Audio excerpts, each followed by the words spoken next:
Circa 1968, London, England bore witness to an extraordinary event, the birth of Led Zeppelin. Masterminded by former Yardbirds guitarist Jimmy Page, the original conception was the new Yardbirds. However, a jest from the Who's Keith Moon predicting the band would plummet like a Led Zeppelin inspired a name change. With drummer John Bonham, vocalist Robert Plant, and multi-instrumentalist John Paul Jones, the band was complete. Just 15 hours of practice later, their debut show was held in Denmark in September 1968. Their first album, Led Zeppelin Worse, despite initial skepticism, soared to the top 10 on both UK and US charts. The iconic album cover depicting the Hindenburg disaster was the brainchild of George Hardy. In the late 60s and 70s, Led Zeppelin's drummer, John Bonham, wowed audiences with groundbreaking drumming, especially on tracks like Moby Dick. And it wasn't only about the tunes.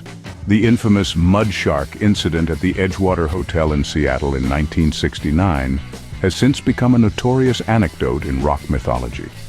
Versatility was their mantra, best exemplified by the psychedelic breakdown in Whole Lotta Love, released in 1969.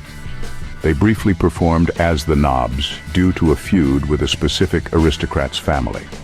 Regardless of the ongoing debates over plagiarism accusations faced by Stairway to Heaven, this song continues to be a revered classic. And the enigmatic Zoso symbol? Its concealed significance continues to intrigue. Known for innovation, Jimmy Page often wielded a double-necked guitar featuring both a 6- and 12-string neck for diverse sounds. Let's not forget the dazed and confused bow solo. Page used a violin bow on his guitar strings, creating an eerie, captivating sound. Then there's the unforgettable Heartbreaker guitar solo, a true testament to rock improvisation. Moving on to Ramble On, this gem includes nods to J.R.R. Tolkien's Lord of the Rings. Robert Plant's lyrics are filled with references to Gollum and Mordor. In Immigrant Song, you'll hear Plant's Viking-inspired scream, an iconic opening inspired by their Icelandic tour. And who can ignore the thunderous drum sound in When the Levee Breaks?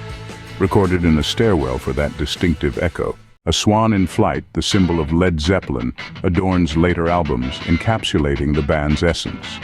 The controversy of naked children on the Houses of the Holy cover, climbing Northern Ireland's Giant's Causeway, only added to its iconic status. Who can forget the No Stairway to Heaven rule from Wayne's World, reflecting its ubiquity as a beginner's riff? The lush orchestral arrangement in Kashmir, released in 1997, showcased John Paul Jones's mastery with strings and brass. The electrifying reunion at London's O2 Arena in 2007, part of a tribute concert for Atlantic Records founder Ahmet Ertegun, brought Led Zeppelin back together for a one-off performance. And that's the end of our Led Zeppelin journey.